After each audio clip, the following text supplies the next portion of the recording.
Dobro večer i dobrodošli na promociju knjige Long Play. Kažemo knjige, iako neki kažu da je rock enciklopedija, a ja bih rekao subjektivno da je to jedno malo umetničko delo. Imaćete naravno priliku da čujete o njoj, imaćete priliku da vidite nakon manifestacije, naravno ko želi da kupi. Ja lično smatram da svako ko je odrastao uz ovu muziku i ko drži do sebe bi jednu ovakvu vrednost trebao da ima kod sebe kući. Zahvaljujem se, osim vama što ste, eto kažem, došli večeras ovde i jako je lep dan napolju, obično se zahvaljujemo kad je neko loše vreme, ali evo, počelo je malo i ovde u Beču da sija sunce i možda ste mogli provedete vreme u nekom kafeu, u nekoj šetnji divnoj, ali verujem da ćemo i mi ovde učiniti da vam ovo veče prođe što lepše i što zanimljivije. Zahvalit ću se ljudima iz EGA centra koji su nam omogućili ove lepe prostorije, našem dragom sugrađenu, prijatelju Zoranu Dimiću, koji je napravio jedan mali lep uvod. Takođe, kasnije će da nas prati sa nekom muzikom koja će nas asocirati na neka lepa vremena. I naravno, mojim sugrađanima, bivšim, Bori i Peri. Bori i Peri, pa da, Boro i Pero. Tako je. I Ramiz. Za one koji ih ne poznaju, Borislav Pešić, Blagoja i Petar Janjatović.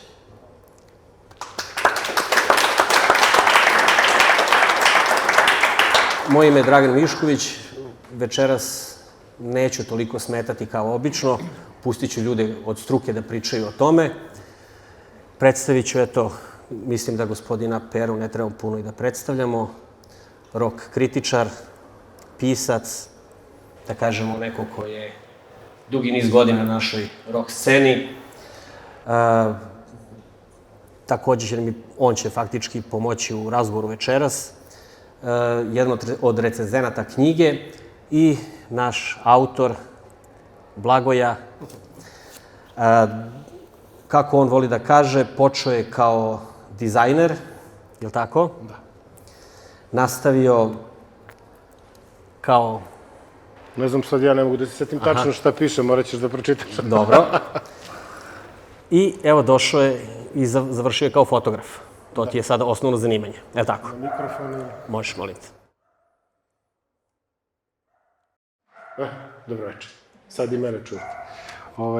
Da, mislim, ako je tvoje pitanje bilo da, ja sam počeo kao klinac, vrlo rano, već odmah posle neke srednje škole, uključio se pre toga sam, u stvari, računari koji su i klinci, pa sam se uključio u neku grafiku, kod nekoj štampariji sam svašta nešto naučio na tu temu, onda sam se uključio u dizajn i kako je dizajn bilo nešto što je meni bila preokupacija tih godina, uvijek mi je falila ta fotografija. Onda je fotografija došla kao neka, da kažem, nadogradnja te cele priče i onda sam to zaokružio. Fotografija i dizajn zajedno idu lepo i evo i dan danas se time bavim. Sad, ovo što je posle preraslo u knjigu, to je već neka druga priča, to je vezano za neko odrastanje i za neki, da kažem, životni put. Svako bira da li je to muzika ili nešto, mene je ova muzika okupirala, onda sam odlučio da ovu knjigu, da u stvari te neke moje želje da, a neću reći upoznam te ljude, ali da ih fotografišem, sam pretvorio u ovu knjigu. Koliko si dugo pisao? Da, knjiga, mislim, pisao ovaj uvodni tekst, stvarno ja pisao, to me Pera pohvalio, moram da kažem, bilo je interesantno, vrlo stidljivo sam napisao, jer knjiga je u stvari, sad da krenemo, ja ću ubrzati, pa će Pera će da me opominje da usporavam. Ja sam krenuo da, knjiga je u stvari nastajala 6 godina, toliko mi je trebalo da sklopim svih ovih 333 muzičara u ovu knjigu, i onda kako je, u stvari je sve krenulo, ajmo ovako da vam kažem, bila jedna izložba u Beogradu, ja sam radio bluz muzičare beogradske za, recimo, 30 godina beogradskog bluza i napravio sam jednu izložbu i ta izložba se pokazala kao, mislim, uspešna. I onda sam jednom tako razmišljao, rekao, čekaj, znam već neke rokere, pošto sam godinama radio koncerte i ja u stvari nikad nisam radio za novine, uvijek sam radio za sebe, tako da i kad sam išao na koncerte, ja te slike nisam objavljivao, to su slike, ja sam neke druge stvari radio komercijalno, studijske fotografije za billboarde i za tako neke stvari, a ovo je bila ljubav. I onda sam, kad sam tu izložbu, kad je prošla dobro, onda sam ja rekao, ok, ja slikam malo rokere. Onda je to krenulo tako potpuno nekako čudno. Ja sam uradio prvih 10-ak nekih ljudi koje sam znao, nešto Žika Jelić, Dragi Jelić iz U grupe, pa ne znam, Gile iz Orgazma, to su neki ljudi koje znam iz grada i tako dalje.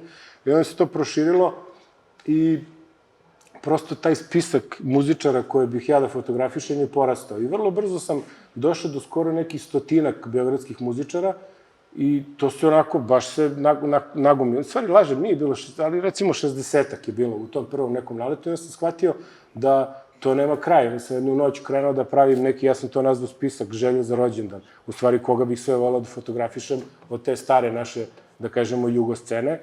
I taj spisak sam shvatio da stvarno nema kraj. Da prvo ja ne baratam dovoljno muzičkom scenom da bi mogao da se svih setim ko je važan i ko zaslužuje da bude u ovoj knjizi. Tako da u tim nekim trenucima se uključuje Pera. Ja Peru znam nešto par godina pre toga. Bilo mi je super priča, mi smo se Nadi Bojani upoznali i sad te godine izašla je Kit Richardsova Life, njegova knjiga, njegova autobiografija. Onda smo nas dvojica u glas urlali ko je do koje strane stigao na knjizi i on meni u čitanju, i onda meni kaže, što si nisi javio kad su bili Stonesi u Beogradu? Ja kažem, kako ti javim, pa nismo se poznavali.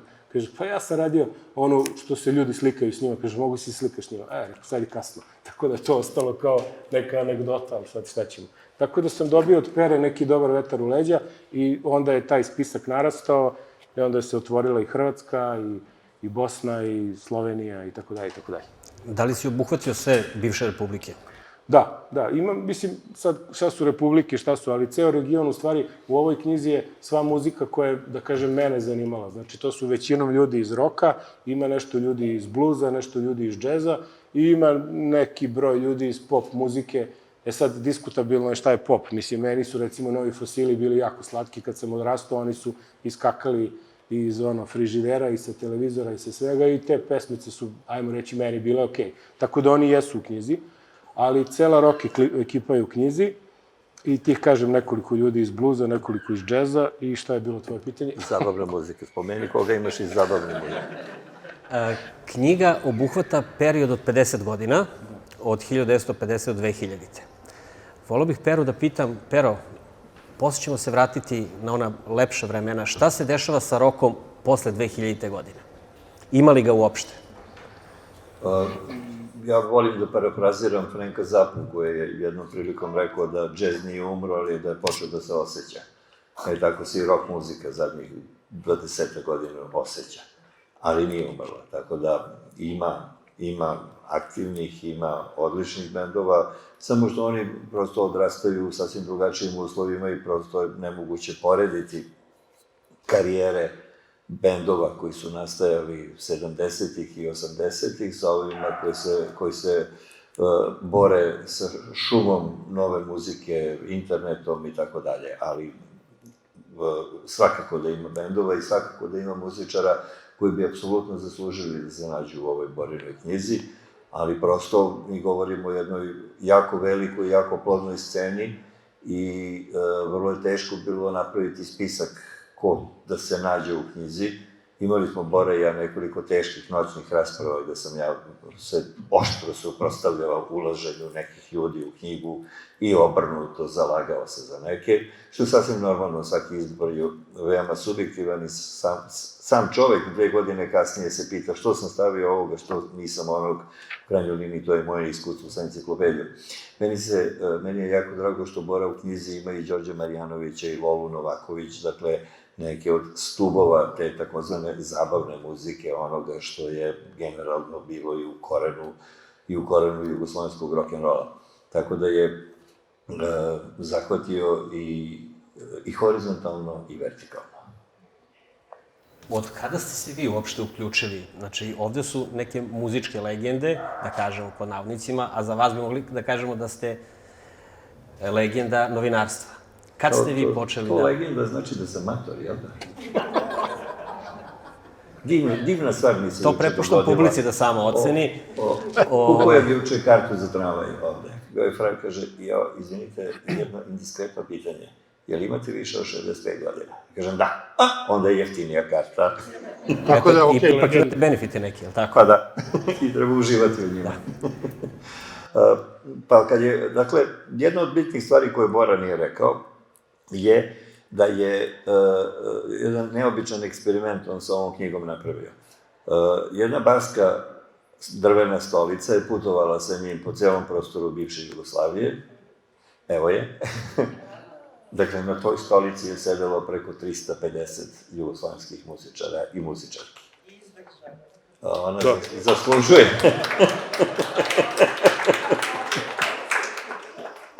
I sad tu isto ima jedna zanimljiva anegdota. Bora, te kad je malo bolje pogledao, kad je sliku Žiku Jelića, Žika Jelić je stajao pored... Žika kako je mali, ja sam mislio on sedi, jok, on stoji pored.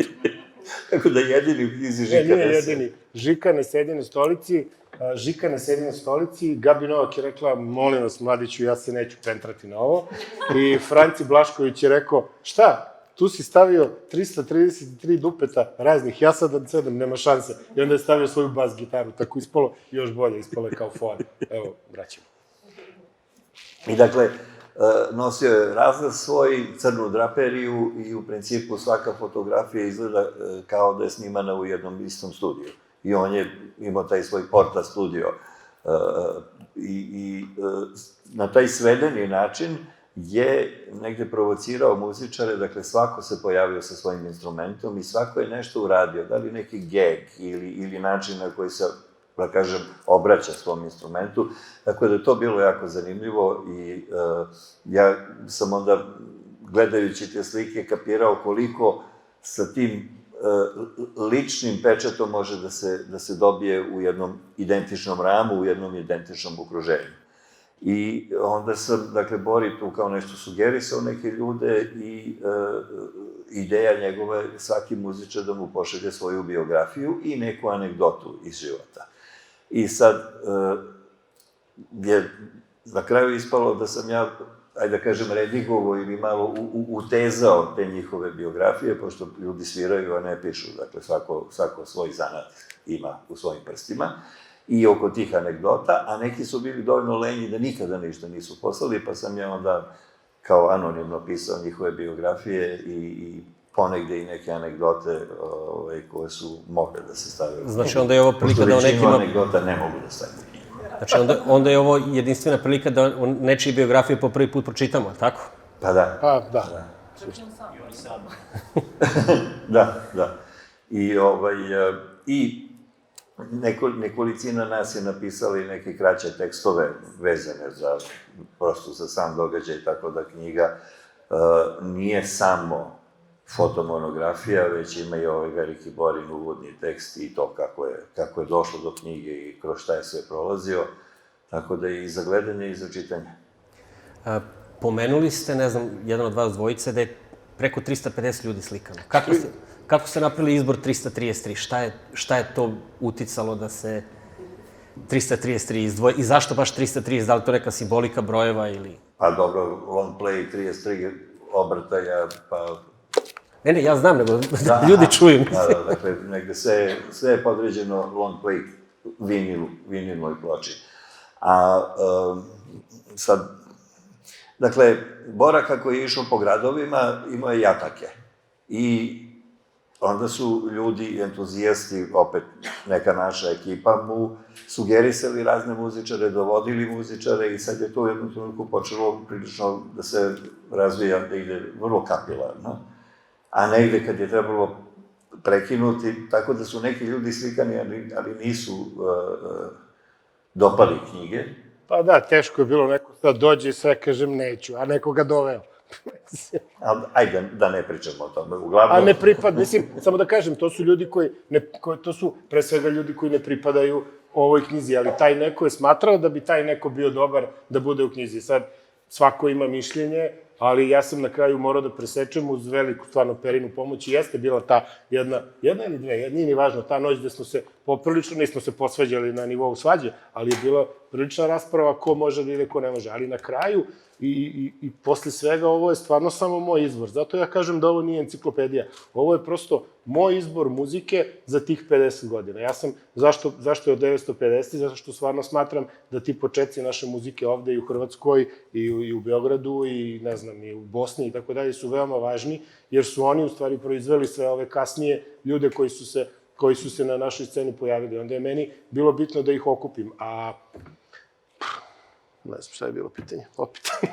Ali voleo bih samo da se vratim na jednu stvar, što je meni važno, što je Pera malo prepričao, to sam u stvari trebao ja da razjasnim. Taj kadar koji je u knjizi, to je u stvari pozorišni kadar. Ja sam generalno dosta radio pozorište i volim pozorište onako ispunjava, inspiriše, tako da sam preuzeo jedan pozorišni kadar za ove ljude. I oni su svi slikani u tim istim svetlosnim uslovima na istoj toj pozadini i onda se ta stolica, u stvari prvi put kad je bilo snimanje, stolica se nametnula sama. Jer je Žika Jelić bukvalno, jedan moj drugar je samo stajao da mi namesti svetlo, da ja namestim svetlo. Posle toga je stao Žika Jelić i ja nisam ni provalio da on ne sedi, to je to što je on tako mali. Onda je Dragi Jelić došao i ja sam rekao, sedi na stolicu. Tako da je sve počelo i stolica se u stvari nametnula kao dobra, jer kako sam radio puno pozorište, tako dugi niz godina radim portrete ljudi i volim da radim i sa nepoznatim ljudima, da ga ubedim da dobijem na toj slici nešto što će onda mi pokloni, ja to tako kažem, u tom trenutku da izvučem iz njega neku emociju, pozu ili nije bitno.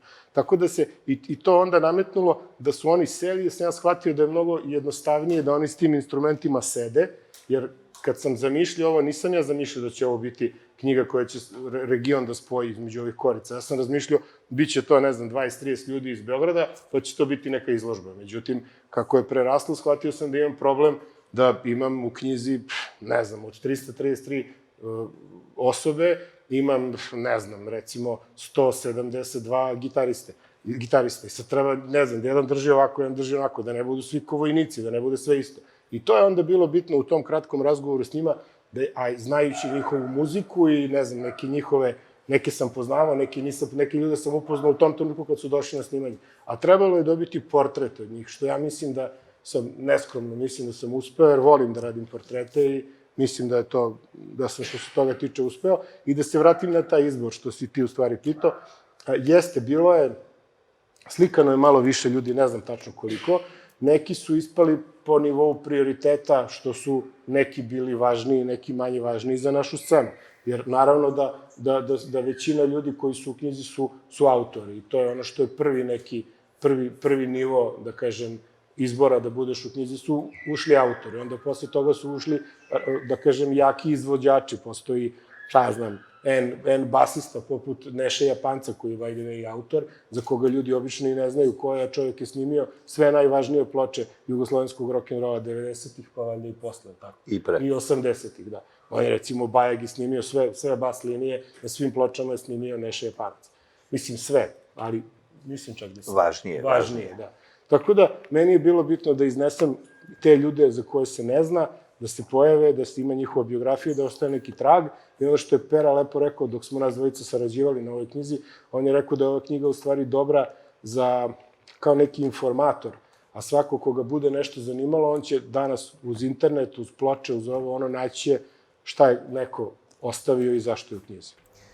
Osim što je simbolika za 33 obrtaja i sama knjiga je po dimenzijama urađena u formi LP ploče, tako, ili kako sad moderno kaže, vinila. Da, ja sam dugo razmišljao kako to treba da se zove. Nisam u startu. Mislim, by the way, ja sam u ovoj knjizi bio i kafe kuvarica i babasera i direktor i sve. Znači, ja sam radio i dizajn i prelom i ovaj logotip sam crtao i tako dalje. I možda je tako i najbolje. Ne znam da li bi baš bio zadovoljan da je neko drugi radio dizajn, onda se to možda ne bi uklapalo neku moju ideju. I onda kad sam razmišljao o formatu, razmišljao sam da pre svega prva ideja mi je bila da kultura nikako ne može da ode u džepno izdanje. Znači, mogu sam ja da napravim neku malu knjižicu koja bi tako bila verovatno dosta jeftinija, ali to prosto nije to, ovo nešto što će ostati. Onda druga ideja je bila, čekaj, ako je to nešto vezano za muziku, daj da ga stavimo između muzike. I dosta ljudi koji su kupili, sad nisam proveravao, ali neki su mi slali sliku kao foru, su ovu knjigu stavili među ploče. Jer je ona direktno formata... Najlogičnije. Da, ona je bukvalno direktno formata ploče i tako i pravljena da izgleda da ima ovu riknu koja je takva. Tako da, i onda je nekako ime se logično nametnulo sa tim long play. Nisam uopšte, razmišljao sam dugo šta, ali onda kad sam jednom se zakačio ovo, shvatio sam da je to jedino pravo ime. I onda kad sam formirao to i kad sam formirao format, sam shvatio da je i to 33,3, tako se okreće, LP ploča se okreće na toj brzini. I onda sam sebi rekao, ok, to će onda biti za prvi tom 333 osobe, jer ja kao imam neki plan da radim drugi deo, ne bi li došao do 666, ono što kažu, tako da je ovo na pola puta do đavla, fali nam onaj drugi deo. A to će valjda, imam neki plan da radimo 2000. do 2025. Ali vidjet ćemo, to sad već nije priča za sad. Koga imate u knjizi, ako krenemo od 1950. do 1960. Ko je tu od tadašnjih velikana? Pa tvoja knjiga. Znači ja. Pa dobro, u knjizi, pa mislim, sad glupo je reći kad kažem svi su u knjizi, ali stvarno nisu svi u knjizi, zato kažem glupo. Sledeća tema. Da. Šta, znači da ne kažem ko nije u knjizi? Pa ne, nego hoću da kažeš koga si želeo u knjizi, a nemaš ga u knjizi. Da, nemam, mislim, svi su me, to stvarno je bilo neverovatno kad sam uradio prvih 15-20 portreta ili već 30, nije ni važno, bilo je pitanje, a Johnny? Ja sam rekao, ok, ne znam, vidjet ćemo. Došao sam do Štulića, do njega uopšte nije teško doći, on ima neki mail na koji odgovara vrlo redovno ljudima, a ja sam opet preko basiste Stipe Kipa uspeo da onaj basista što je svirao onu poslednju turu s njim. Došao sam do njega, Steven ga je pitao, je rekao, no way, kao, ne dolazi obzir, će se slikati. Ja sam rekao, dobro. Ja sam čak bio spreman da svojim starim malim automobilom odem gore po taj portret, jer studio mi stane u kola, treba se vozim par dana, to je sve okej za taj portret. Tako da njega nema Balaševića, to mi je jako krivo, jer prosto nije ta muzika nešto što ja baš puno i neprekidno slušam, ali jako poštujem, zato što mislim da je on veliki pesnik bio. Ali, nažalost, njegov taj menadžerski tip, žena i ćerka njegova, su užasno arogantni i nepristojni su čak u krajnjoj liniji, tako da stvarno nisam uspeo da dođem do toga. A od ostalih su, stvarno većinom tu fali nekih možda fali recimo iz Daleke obale, fali Marijan Van, to je splitski jedan divan bend, ali čovjek je prosto rekao, nije baš rekao neću, ali videlo se da nije zainteresovan. Mada sam ja bio dosadan, ja sam jako dugo ganjao neke ljude po regionu, recimo Čolića sam ganjao, dobro, on nije po regionu u Beogradu, njega sam svih 6 godina ganjao. Kad sam krenuo da radim ovo, krenuo sam da jurim Čolića i Bregovića, jer sam znao da će to biti veliki problem i da će to da traje i da to nije lako im prići. Sa Bregovićem je to trajalo jedno... 3-4 godine. Tako, 3-4 godine. Bukvalno, čak sam ja i Pera, ja sam Peru poveo da mi čuva strah, pošto se on ipak znaju od ranije, ja Gorana nisam znao. Tad sam se u stvari, upoznao sam ga pre toga na nekom koncertu, nije ni bitno. Tako da Bregović je tu, njega sam dugo ganjao, Čolić se, to su me muljali ti menadžeri, pa zovi me sutra, zovi me preko sutra, pa ne, ja ne znam, sad je na turneji, pa nije na turneji, pa ne znam, nije u dobrom fazonu, pa jeste u dobrom fazonu. I završilo se na tome da kad sam ja knjigu potpuno složio, a knjiga, sad ko barata grafikom i ne barata knjiga ima leve i desne strane. I ja sam, to je ono što je u stvari isto važno, u knjizi su ljudi poređeni abecednim redom, tako da nema država, nema bendova, nema nikakve podele. I ono što mi je drago da ta knjiga na neki način spaja taj kulturni deo regiona u jedne korice, nema ko se moli, ko klanja, to uopšte nije bitno za ovo. Tako da kad sam složio knjigu, javio se Čolić. I sad, kako reći Čoli, ne. Onda sam rekao, dobro, ajde, daj ga. I onda što se slika, sam ja morao ponovo da prepakujem knjigu, jer on mi se uvalio na Č ovamo i pomerio mi dobar deo knjige, jer Č je prilično blizu početka. I eto, tako. I kako se završilo snimanje sa Čolom? Snimanje sa Čolom se završilo bar dosta ćevapa i dosta piva. Ne, on je stvarno jako prijatan ovako tipa, ali ne može se doći do njega jer on prosto čuva tu neku svoju prijatnost i ja to poštujem. Sad sam ga pokušao uloviti, ja imam jednu knjigu u koju s vremena na vreme kad mi ne leti neko, pošto se sa dosta ljudi sam ostao u jako dobrom kontaktu, a sa neke ne viđem. A Čolu, recimo, nisam video od onda, videli smo se tad jednom, pa pokušavam da ga ulovim da mi potpiše jedan primjerak gde imam za mene, pa je to isto opet teško. A kažeš da se, na primjer, jako dugo i Bregovića lovio, ali posle ga ulovio da uradi ti spot jedan mali, tako? Znači, kad je krenulo, ono je krenulo posle, tako? Dobro, on je, mislim, šta god ko misli o Bregoviću, Bregović je veoma čudan čovjek, ali ja ne mogu reći ništa loše o njemu, obzirom na tu moju njegovu komunikaciju. Ganjao sam ga preko muzičara, preko ovog, i na kraju je Alan Islamović došao se slika u Zagrebu u taj studio u kome sam ja radio, to je, by the way, studio od Psihomodo Popa, od benda, pa su meni dali jedan deo, tu sam radio snimanja, i onda se pojavio Alen. I tu smo mi tako nešto ćaskali, on je onako prijatan je tip, potpuno je super. I ja mu kažem, rekao, daj, ako možeš nešto mi pomoć oko Bregoviću. Kaže, nema frke, to samo, evo sad su koncerti, to su bili oni neki novogodišnji koncerti, pre ne sjećam se koliko godina. I ja sad mislim, pošto su me razni tako ispaljivali s vremena na vreme, ja sam mislio, to je to. Međutim, ne, čovjek došao u Beograd i pustio mi poruku. Ja sam u Beogradu, ajde, hoćeš da upoznaš Gorana. Bio ja šokiran. Kao, dođi sutra, ja došao pred koncert, mi se upoznali, Goran mi pruži ruku i kaže, uradit ćemo sliku. I Alen mi posle kaže, gle, ako ti je to rekao, to je to. I onda je prošlo neko vreme, onda sam ja došao kod Gorana, to smo radili, i onda me posle radio sam posle nešto za njega, sitno, on je nešto meni učinio, tako da smo ostali u nekom finom kontaktu i opet ne znam šta je bilo tvoje pitanje. Ne.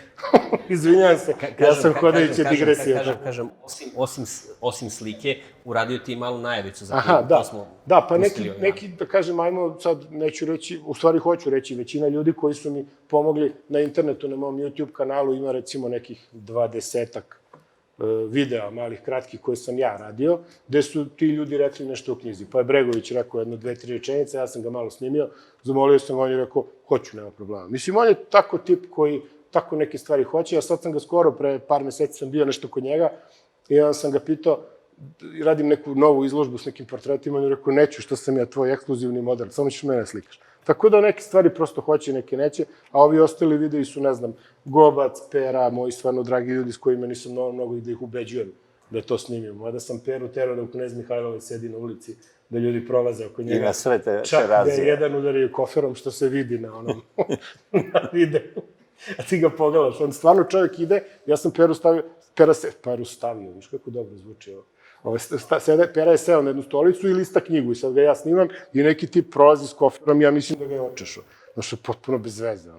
I tako, da. Dinamika. Da ne širi priču. Dobro, eto. Ništa, ajde onda kada smo već kod Bregovića, da pustimo da Izoki nešto kaže, ali na svoj način.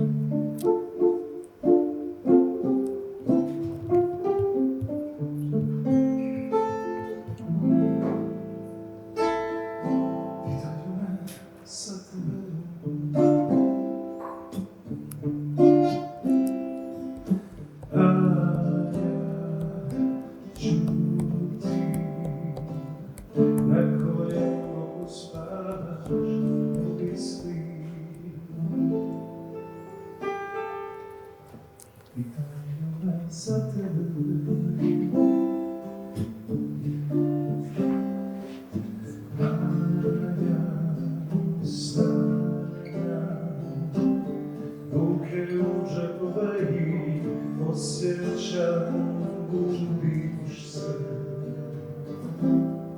i odlazi.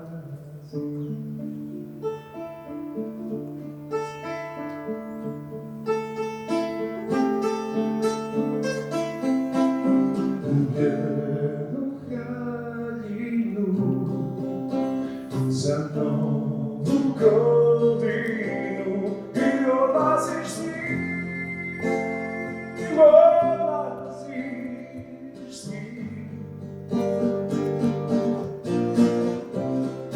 Ej, da te volim, ne vidim.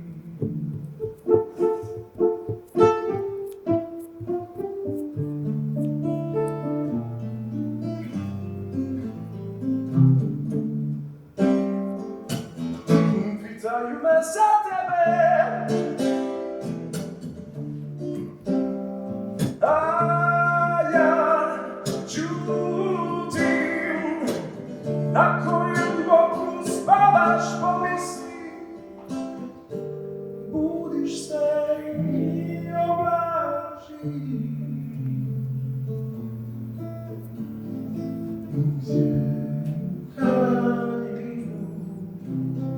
Za novu godinu i odlaziš s njim, odlaziš s njim. Ej, da te volim.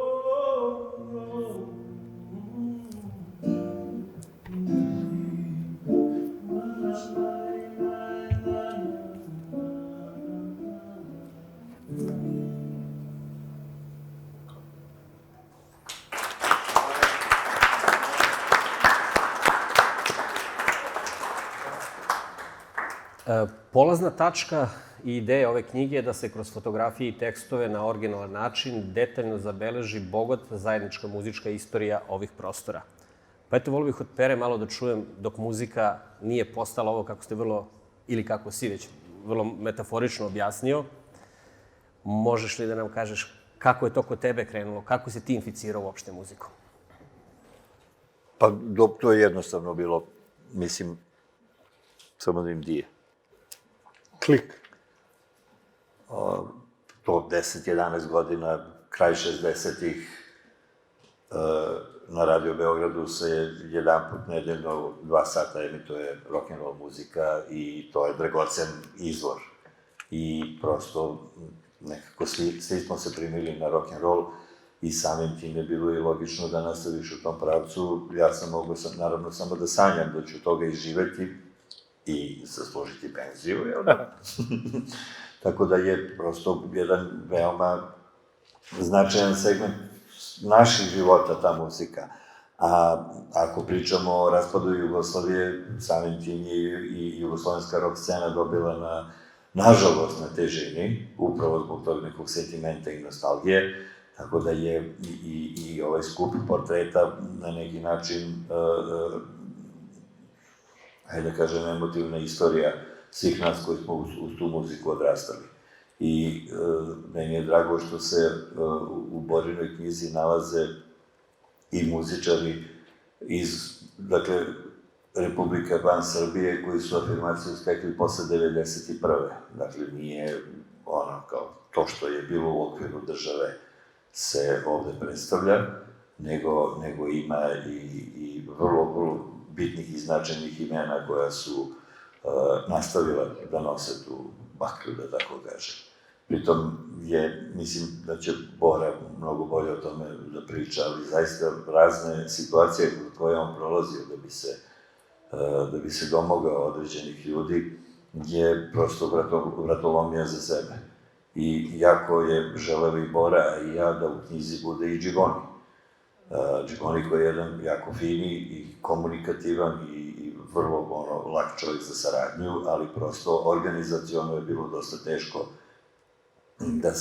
da se usklade termini i na kraju se desilo, on imao koncert u Sava centru i maltene pred sam koncert Bora je otišli u Sava centar, on je na bini postavio scenu za slikanje, dakle draperija je Da, izvorno. naravno, krila binu od publike i on ga je slikao skoro pred ulazak publike u Sava centar. I to je baš bilo onako gerilski, na brzaka, ali urađeno kako treba. Dakle, niko ne bi pretpostavio da je ceo proces postavljanja i snimanja trajao 20 minuta. Tako da je prosto veoma bitna ta Borina upornost da knjiga bude zaokružena. I vidjet ćete, mislim, kad se lista, to je zabavno. Takođe su veoma zabavne te anegdote. Neki od muzičara kojima se svašta u životu dešavalo su ispisali neke potpuno bezvezne i besmislene anegdote i onda shvatiš da 90% onoga što bi bila anegdota treba da ostane u backstage-u. Da. Izlazi iz backstage-a. Dok su neki drugi vrlo zabavno opisivali te neke doživljaje iz karijere. Dobro, kad smo već kod anegdota, mogu bi da ispričaš možda eventualno neku tvoju anegdotu koja nije u knjizi, a koja ti je onako ostala u sećanju. Ne mora čak ni da bude sa ljudima koji su u knjizi ili eto, nešto što bi želeo da podeliš sa nama večeras ovde. A što je značajno možda za rock muziku u ovom periodu? Dobro, evo sad, ajde, ovo je civilizacija samo promovisanja sebe. Sad ću ja malo sebe da hvalim. Ja sad radim 5. dopunjeno izdanje Euroc enciklopedije, pa nadam se da sam korisno iskoristio ovaj period korone i u međuvremenu sam dobio nekih 7-8 knjiga vezanih za lokalne scene ili republičke scene. I onda sam taj prazan hod koji smo svi imali popunio time da sam pedantno iščitavao sve te knjige. I u jednoj vrlo zanimljivoj knjizi koja se u Zagrebu pojavila pre nešto više od pola godine, u kojoj frajer koji je uradio preko 1000 alternativnih koncerata u Zagrebu od ranih 90-ih, opisuje ta neka svoja iskustva.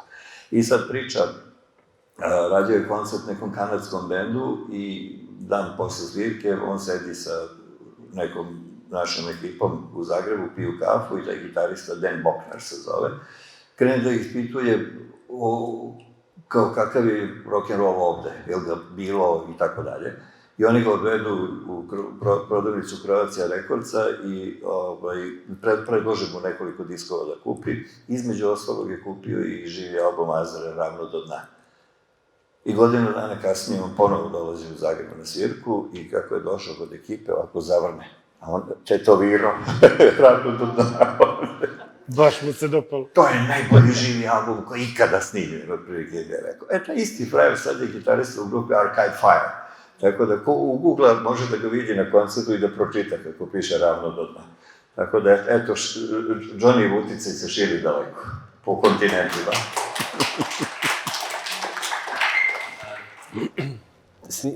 Pravio si 6 godina, rekao si 333 umetnika je u knjizi.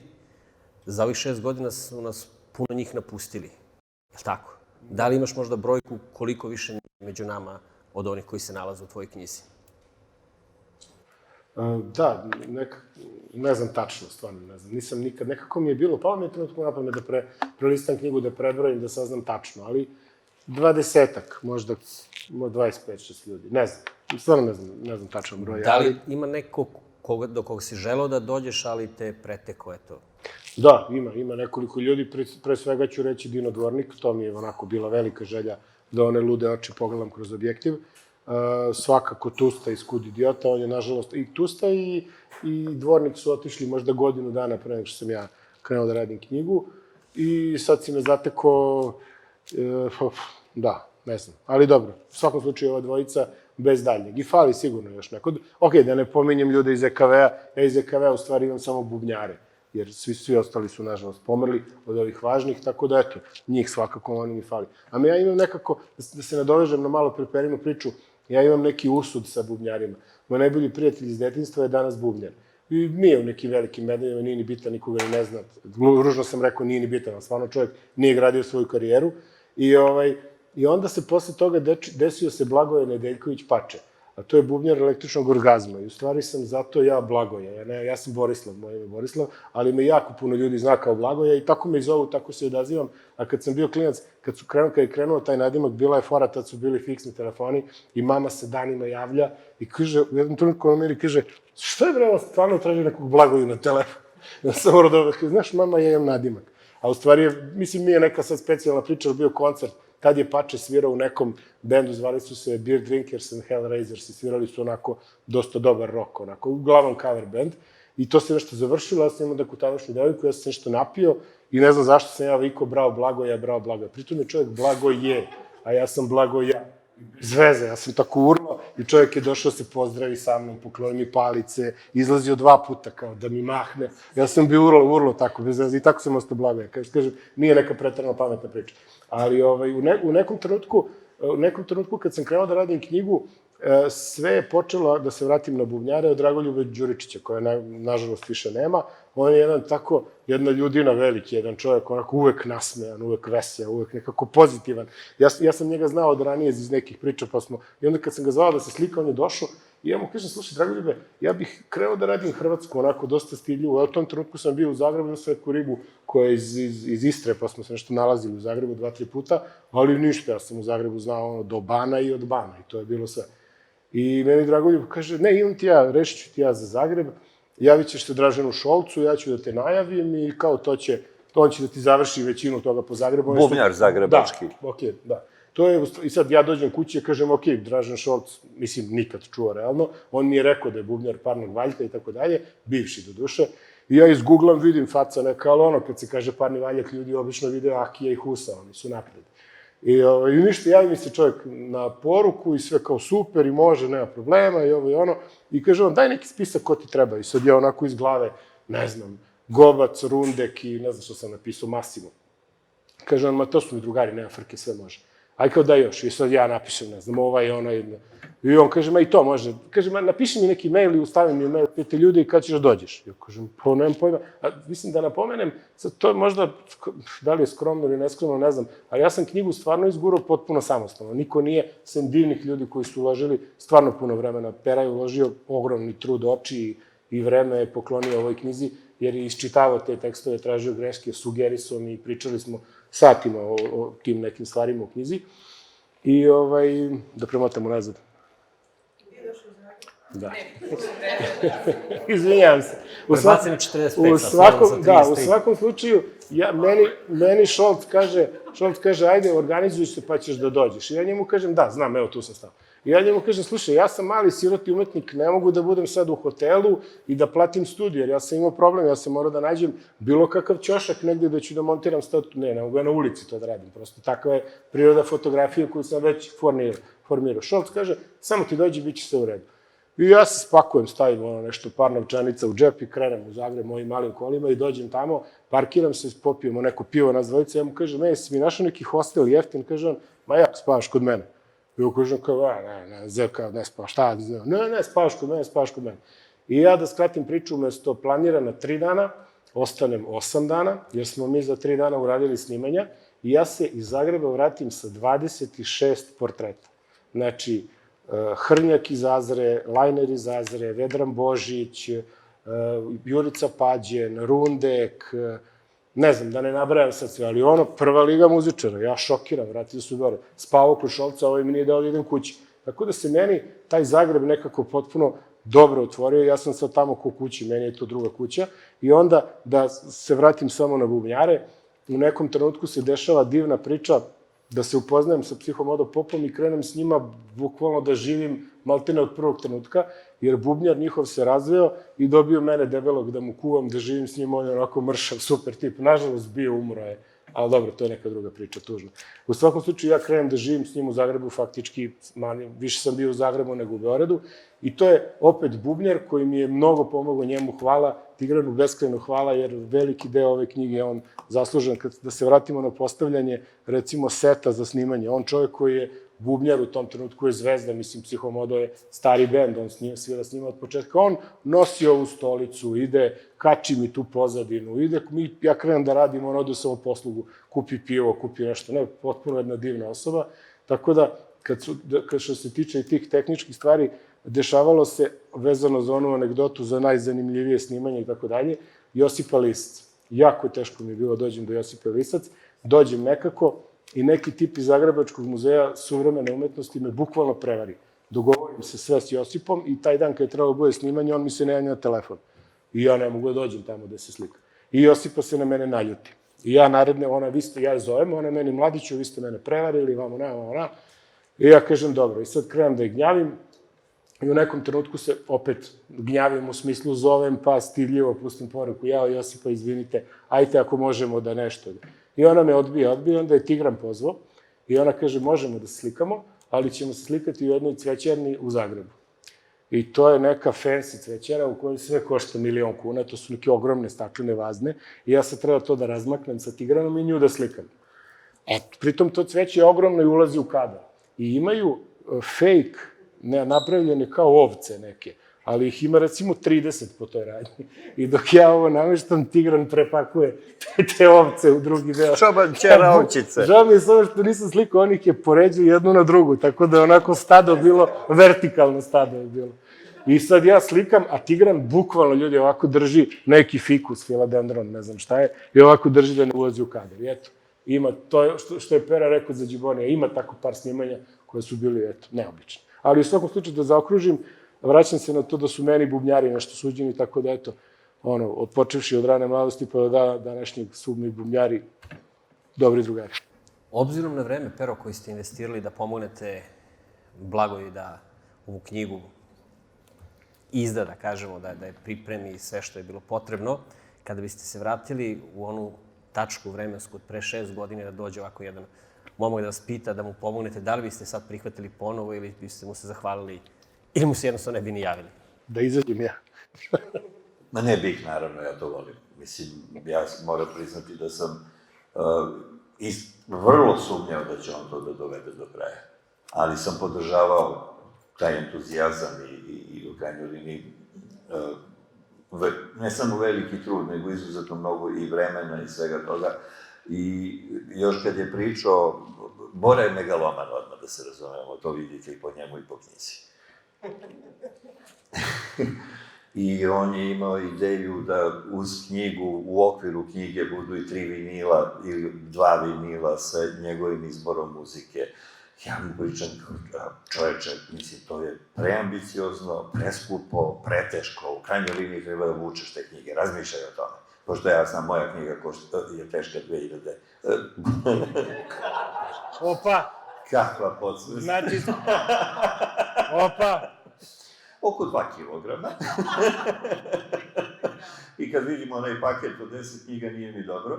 Tako da je srećom odustao od ove ideje za vinile, ali prosto hoću da kažem, izgledalo mi je, on nije svestan u što se upušta. I neće uspeti da izgura celu priču, pogotovo što je sam štampa ova je preskupa, onda je radio sa štamparijom u Zagrebu, dakle, razvučen na 2 grada, sve je to 1000 kilometara i isto toliko eura, ali evo, završilo se kako se završilo, a dobro se završilo. Dakle, ponavljam, prošao bi, i tim bi putem prošao ponovo.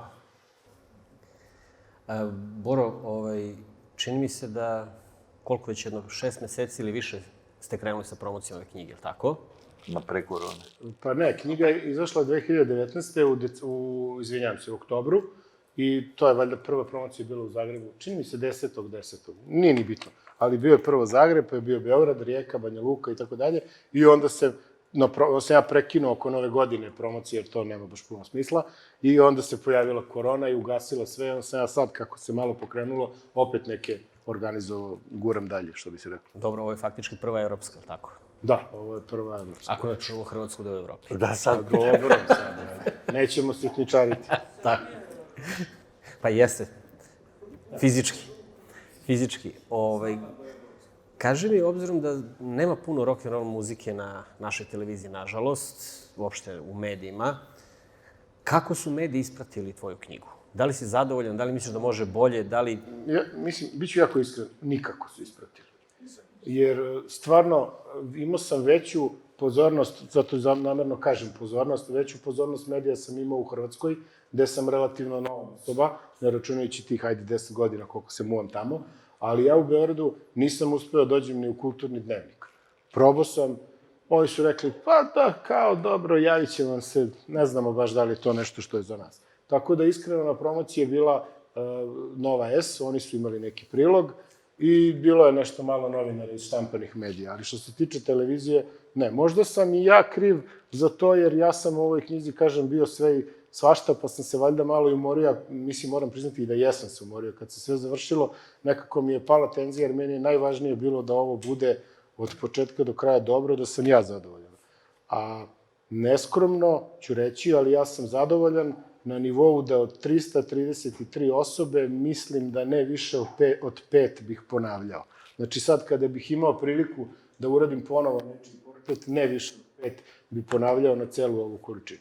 Mislim, zadovoljan sam jer sam uspeo, nadam se da i vi kad budete listali ćete prepoznati to donekle kako ta osoba, kako bih to rekao, dobio sam od njih to što sam tražio, taj neki keč na slici da oni pokažu kosu. Jer lako je to u spotu gde to ide, gde to traje par minuta. Ja imam samo jednu priliku, to je to. I većina portreta, i to sam shvatio godinama, kako stvarno kažem da volim portrete i radim ih dugo, sam shvatio da portretisanje s ljudima obično u prvih 5 kvadrata, odnosno šljocova, kako mi to zovemo kvadrata, dobijem ono što treba da dobijem ili ne dobijem uopšte. Tako da neke od portreta sam ponavljao. By the way, nisam znao da li znaš, ali Džibonija sam ponavljao. Znam.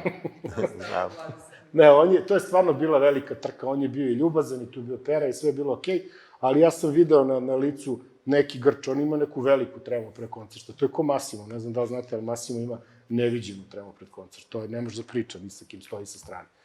Tako i Džiboni isto, tako da sam ja prosto bio primoran da ga zamolim i on je ljubazno došao u Zagrebu kod ovih mojih dole u Rupu, mi to zovemo Rupa, Psihomodo Pop, i oni su došao i uradili smo ponovo, eto. Tako da Josipu sam isto slikao 2 puta, ali sam ipak, pošto taj prvi put je bila nervoza zbog tog cveća, tih ovaca i svega, ne znam šta, i onda smo ponavljali, a drugi put je bilo još gore, jer i ona bila strašna. Ona je vrlo komplikovana osoba, što je njeno pravo da bude tako. Tako da, ponavljao sam možda jedno 7-8 ljudi, ne više. Za neki nisam imao priliku, kažem, te koje bi sam možda hteo da ponovim, nisam imao priliku. Bez obzira na sve tebe, entuzijazam i dalje ne napušta, obzirom si sinoć pokazao neke nove slike, neki novi projekti koje pripremaš, ili tako? Da, imam nešto što spremam jednu novu knjigu, a moram da kažem, to sam malo prepustio, u stvari sam krenuo, pa sam odlutao u potpuno drugom pravcu, kako mi idu misli. Pa zato sam tu da te vratim. Moram da se reći dobro i reklamu. Pade simpo. Peri moram da zahvalim za jednu stvar, ja inače nikad nisam srednja škola, osnovna škola, ovi sastavi iz srpsko-hrvatskog, kako se to tad zvalo, divno se zvalo, trebalo je da ostane, sam pisao, ali nisam sebe smatrao, ja sam uvijek bio neki vizualni tip, uvijek su me zanimali, ja sam dobro crtao i tako dalje. I onda sam shvatio, kad sam knjigu pravio, bila mi je ideja, u stvari, u startu sam se borio da knjiga ne bude samo slikovnica, jer je malo je dosadno, treba dati informaciju ko je na slici, šta je. Mislim, velika većina vas kad bude listala, naravno da neće znati sve ove likove, opet sa digresija. Nisam ni ja znao. Pera, Grega Tomci, Slovenije, Vava, naš veliki zajednički prijatelj s kojima je Pera upoznao iz Rijeke, su mi davali neke jako dobre savete i zato su ti tu. Tako da sam ja dosta naučio dok sam ovo pravio. I da se vratim na Peru, njemu zauvek hvala zato što me podržao kada sam krenuo da pišem taj neki, ja ću to zvati autobiografski tekst, odnosno to je tekst u kome sam ja napisao kako je knjiga nastala. Ja sam to krenuo da pišem kao neke kratke pričice koje su ipak spojene, koje nisu zasebne. I Pera me pohvalio i rekao je, slušaj, ovo ti je super, nije ti ovo Andrić, ali u svakom slučaju to je onako kako ti govoriš, to sam dobro upamtio da si rekao, on kaže, super je što kaže, čitam ovo tvoje, kao da te slušam da pričaš. I gurno mi je neki, jako dobar mi je dao vetar u leđe, ja sam krenuo to da pišem i taj tekst je, Boga mi, poprilično narastao. I sad ću te vratiti na tvoje pitanje, vidiš, sad nisam zaboravio. Drugu knjigu sam u stvari krenuo da pripremam tako što sam prvo krenuo da pišem tekst za nju. I sad je taj tekst mnogo duži i to je neko moje viđenje muzike, kako sam ja krenuo slušam muziku i zašto sam krenuo da se bavim tom, ne znam kako se to zove, nije to koncertna fotografija, ali kažem, ja tu fotografiju sa koncerta nikad nisam nikom prodao, nikad neke novine nisu objavljivali. To je sve u nekoj mojoj arhivi. Imao sam neke 2 izložbe koje su vezane za to. Tako da, Novo nešto što ću raditi je nešto što se zove Crveni trag vrag, ali o tom drugi put kad izađe. To su neke koncertne fotografije, neko ima neke intervencije. Dobro, mogli bi opet da napravimo malu pauzu, da pozovemo Zorana.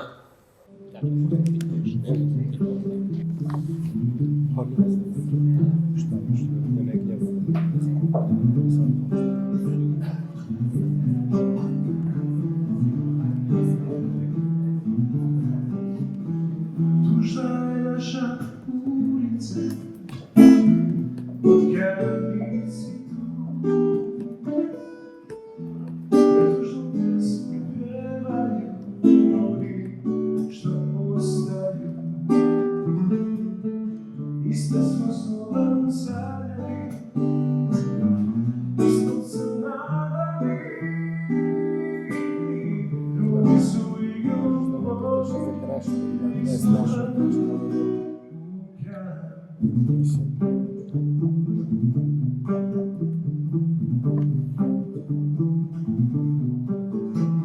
nije mi žao što si otišla, znala si lukana. Jedino volim Marana, što se nisi javila. Da bih ti rekao ostani, da bih ti probao, da bih ti rekao volim te, samo čuvaj svoja pjesma, polagana, i tiho se ispija, sasvim lagana i bez pitanja. Što si otišla, moja pjesma lagana, polagana, i tiho se izbija, sasvim lagana, i bez pitanja. Što si otišla.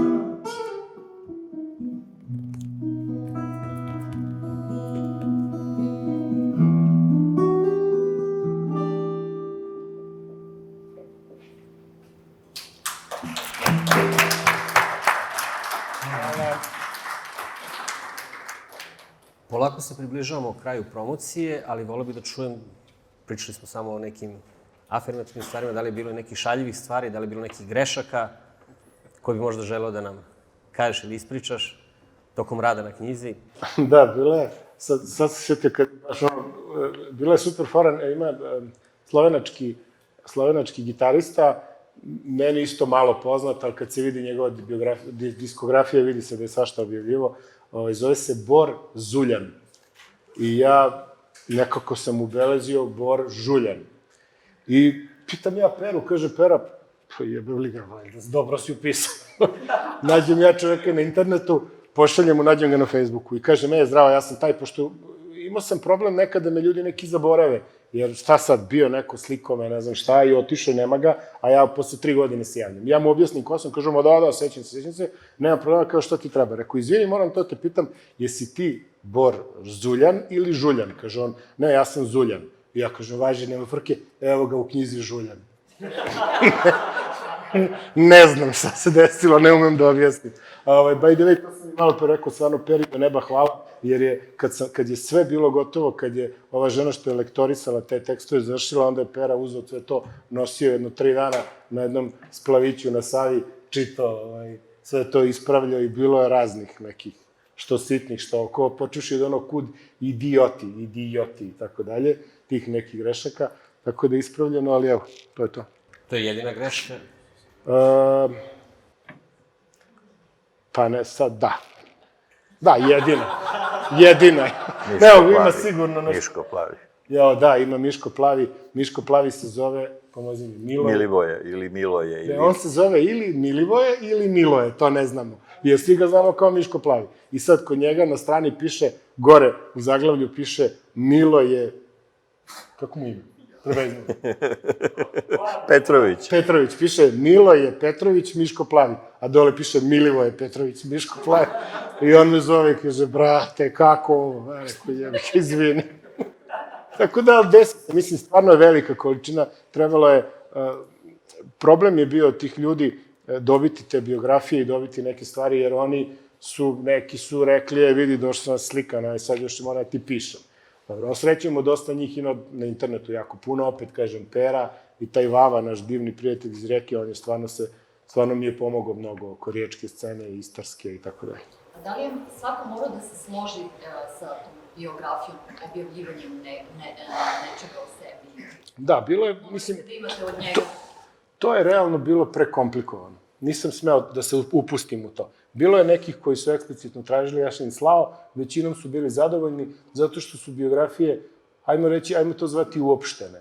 Znači, tu su fakti koji su takvi kakvi jesu. Zato su i te biografije, to hvala Peri, ja sam kao krenuo da insistiram, daj mi, jer on svašta zna, daj mi, kao šta je bilo kad je, ne znam, ovo i kad je, on je rekao, nemoj, stavi tu neke stvari koje ne možeš da se posklizneš, da su, ne znam, proste, ovakve i onakve. Tako da su te biografije, vidjet ćete, odnosno, anegdote poprilično onako, kako bih rekao, afirmativne. Znači, niko nema razloga da se naljuti, nije ništa ružno rečeno. Bilo je, naravno, što smo zajednički ja i Pera ispravili, bilo je nekih koji su, ne bih da imenujem, ali su preterali u svojim biografijama, pa su tamo, pominju se, neki milioni nosača zvuka, a znamo da nisu. Tako da sam ja neke stvari vadio i, neću reći brisao, ali recimo konkretno taj o kome se priča, on mi je poslao svoju biografiju, ja posle kad smo se čuli, ja sam rekao, gle, malo je predugačko bilo, jer ja sam imao ograničen prostor.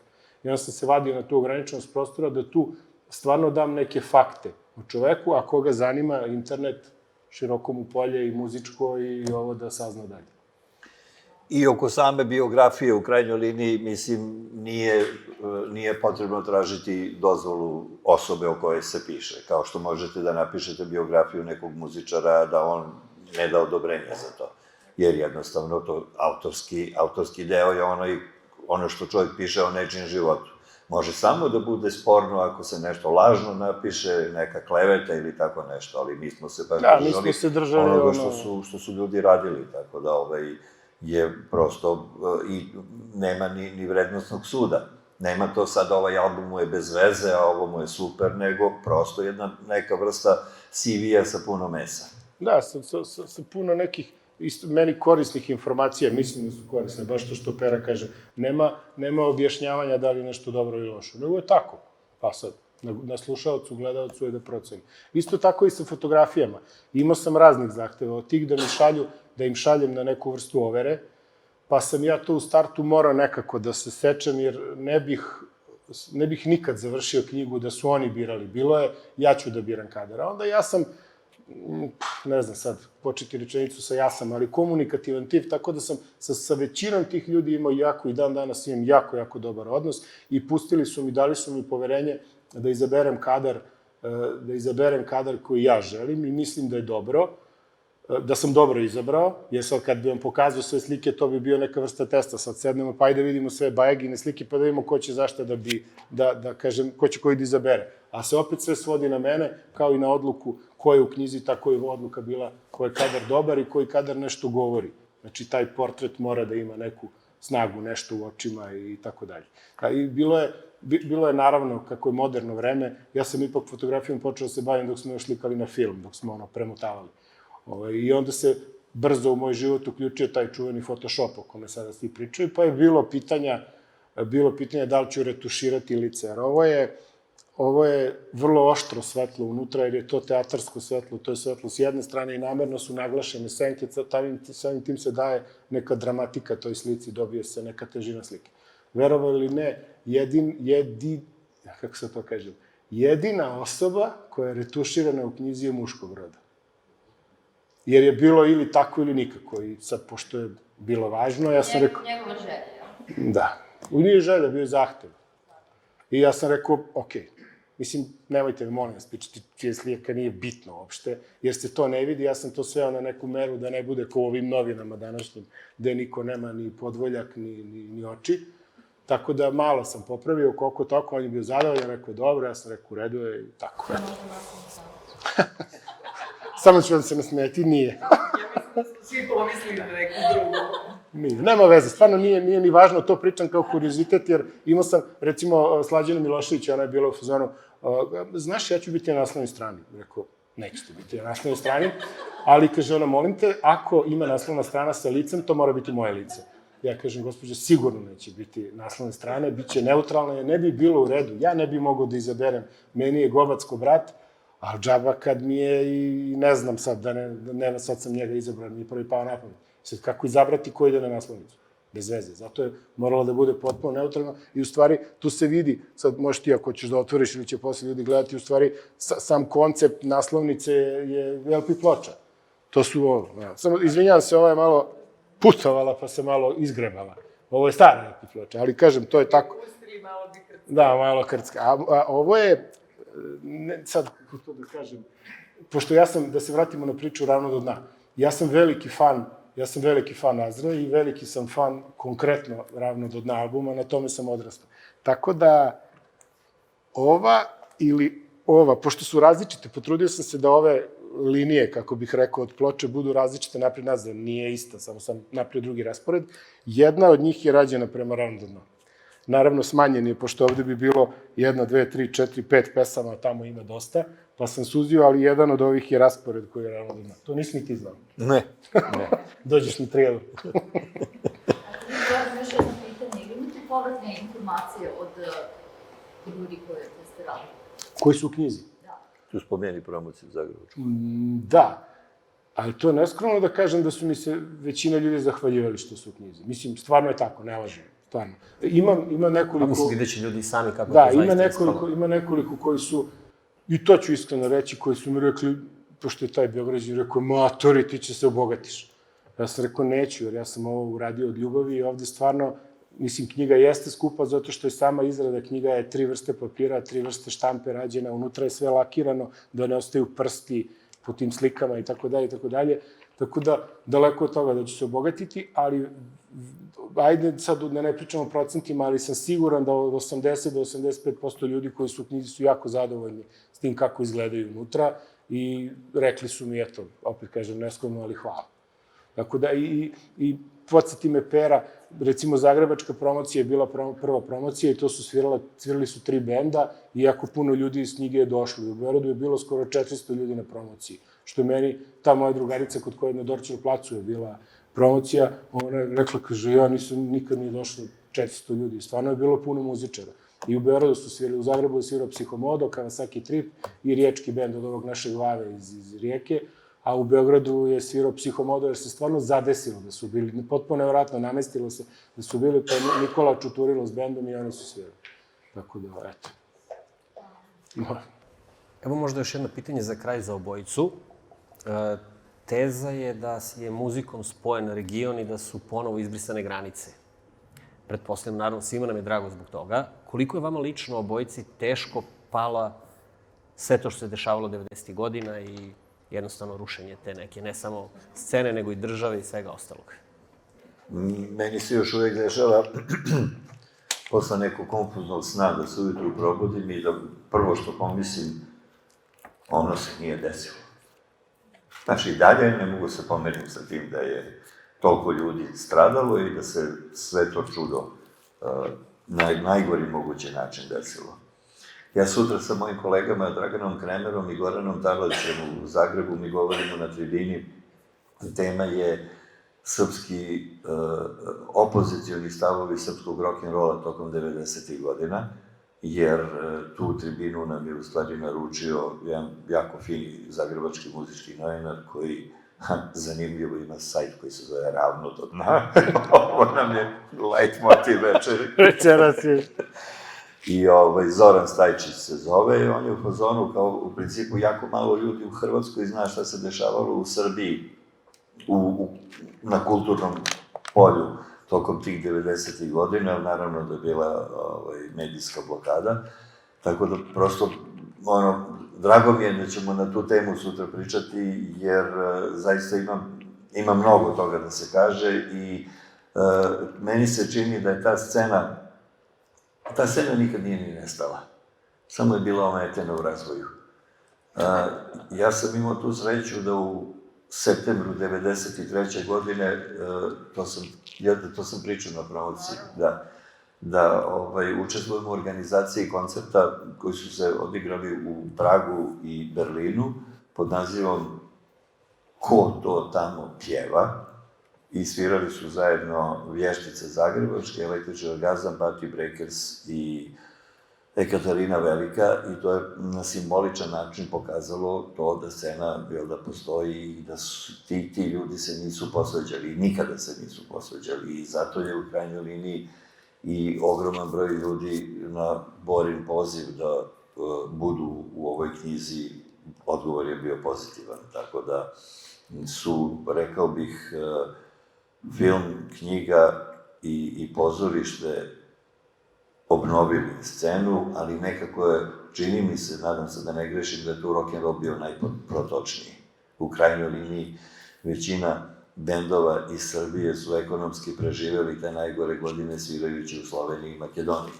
Bendovi iz Srbije, kad su svirali u Sloveniji, zagrebački autobusi i vozovi su bili puni klinaca koji su odlazili preko granice u slovenačka sela. Bukvalno su u slovenačkim selama na granici svirali, i to je pokazivalo koliko Tade Čurlija i dalje želi da služe svoje heroje. Ima, u Zagrebu je delovao sastav Kojoti, i oni su neke 93. ili 4. godine bili predgrupa Party Breakersima negde u Sloveniji, i odmah posle toga je Hrvatska glazbena unija, tačnije Paolo Sveci, bivši bubnjar Parnog Valjka, koji u to vreme vodio tu HGU, on je poslao faksove svim klubovima u Hrvatskoj da je grupi Kojoti zabranjeno da sviraju u Hrvatskoj, da su svirali sa Srbima. Mislim, svirali su sa Party Breakersima, to je logično, tako da ta vrsta mržnje koja je probala da se gura i kroz to nije uspela. Onda se slučajno desilo da je Goran Bara iz Majke raspustio svoj band Majke, i onda je uzeo Kojote da sviraju kao Majke, tako da su ovi klinci svirali celu godinu upreko zabrani. Tako da i to rock'n'roll. Eto i tvoj eventualno utisak u sve. Da, pa dobro, ja se potpuno, što kažem, slažem se sa Perinim izlaganjem. A konkretno, taj Pavlo Sveci je bio razlog te Perine i moje svađe te noći, jer ja sam rekao, ok, ja razumem da je čovjek radio tih 90-ih, sad tu ne bude da nešto ga ogovaram i šta ja znam, radio te neke stvari. On je ostavio neki trag u tom njihovom rock'n'rollu i to je meni u redu. Imao sam, i to ću reći iskreno, pošto sam takav tip, recimo, ja sam Boru Čorbu, odnosno Boru Đorđevića, jedno 3 ili 4 puta stavljao u knjigu i vadio iz knjige. U smislu, kad sam ga već fotografisao, kad sam već imao njegov portret, jer ja imam veliki problem sa nacionalizmom, sa bilo kakvim šovinizmom, bilo kakvim tim nizmom, izmom i tako dalje. I onda sam imao problem, prosto, uvek pogledam na polici onih njegovih prvih 5-6 albuma i kada se, evo kako su dobri ovi albumi, do 8. nervnog slova, a i dalje su u stvari dobri neki. I onda ga vratim u knjigu. Onda se on pojavi na televiziji, priča neke gluposti, nosi one majice sa ovim, sa onim, s orlovima, ovakvim, s onakvim, s 2 glave, s 3 noge. Onda ja ga maknem iz knjige. Onda opet čujem se s Perom, Pera sleže ramenima, kaže, ne znam, tvoja knjiga, moraš da odlučiš. Onda ja ga opet vratim i tako dalje. I na kraju sam u jednom trenutku presekao i rekao, ok, to je neki njegov lični stav i ostavit ću to tako. I onda, u nekom trenutku, kad je već knjiga bila gotova, kad sam već pričao o ovome što pričam sad vezano za Svecija i za Boru Čorbu, dešava se situacija da me neko pita zašto nema Olivera Mandića u knjizi. I ja kažem, Olivera Mandića nema u knjizi zato što ako je Bora Đorđević pričao i radio to što je radio, glupo ću reći, nije bio ozbiljan, a ovo je bio ozbiljan. To što se tamo vuku po ratištima i da sad ne širim priču o tu drugu.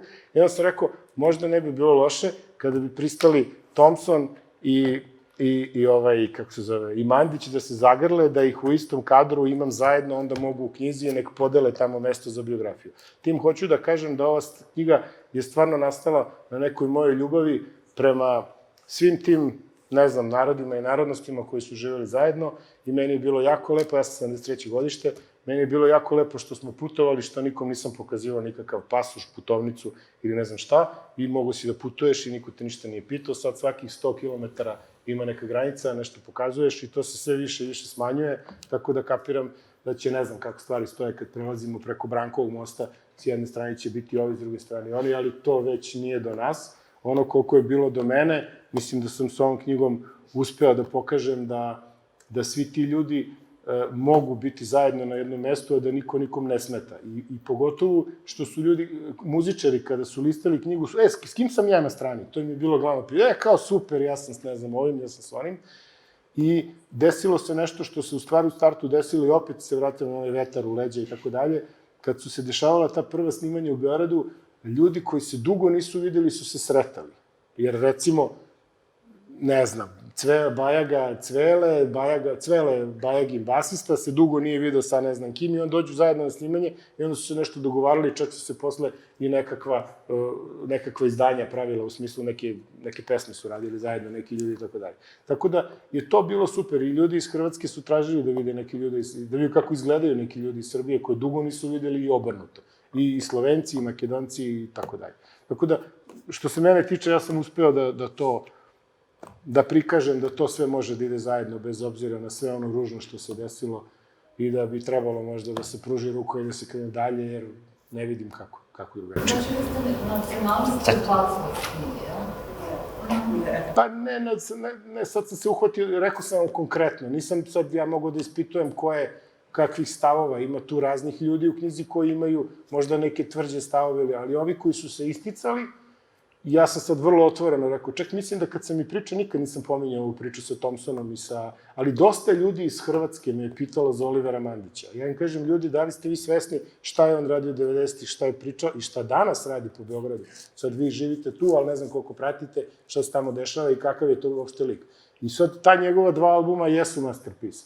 Opet se vraćam na Nešo Japanca, Nešo Japanac je njemu uradio veći deo tih albuma.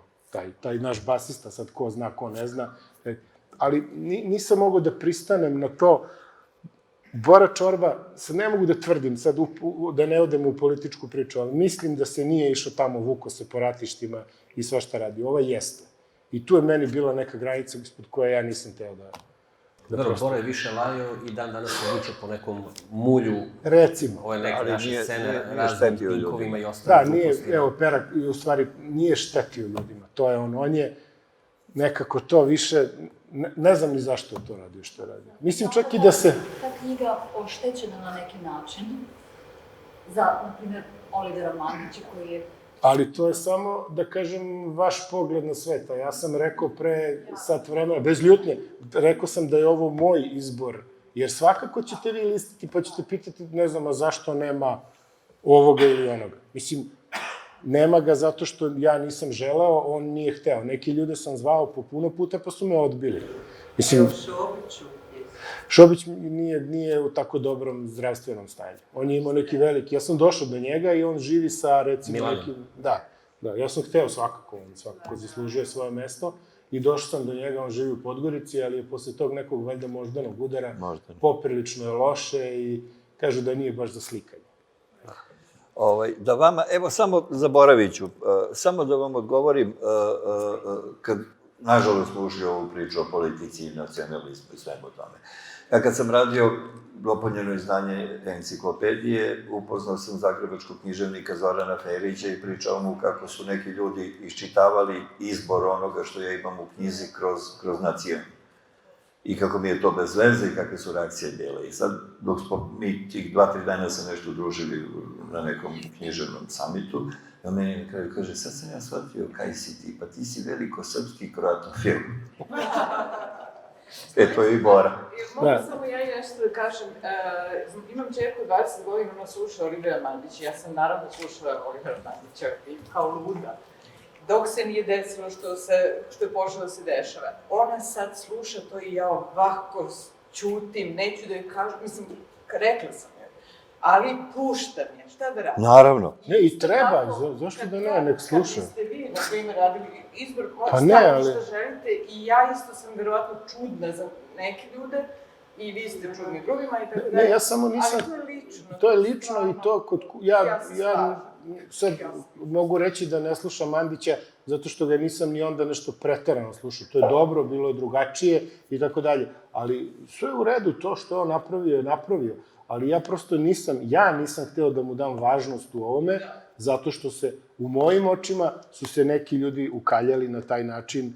I opet kažem, to je moj stav. I to svako drugi može da složi svojih 333 želja apsolutno slobodno. Izvolite. Nosim Ana Dušića Sarajeva koji sada živi u 30 godina u Beču. I ja imam jedno pitanje.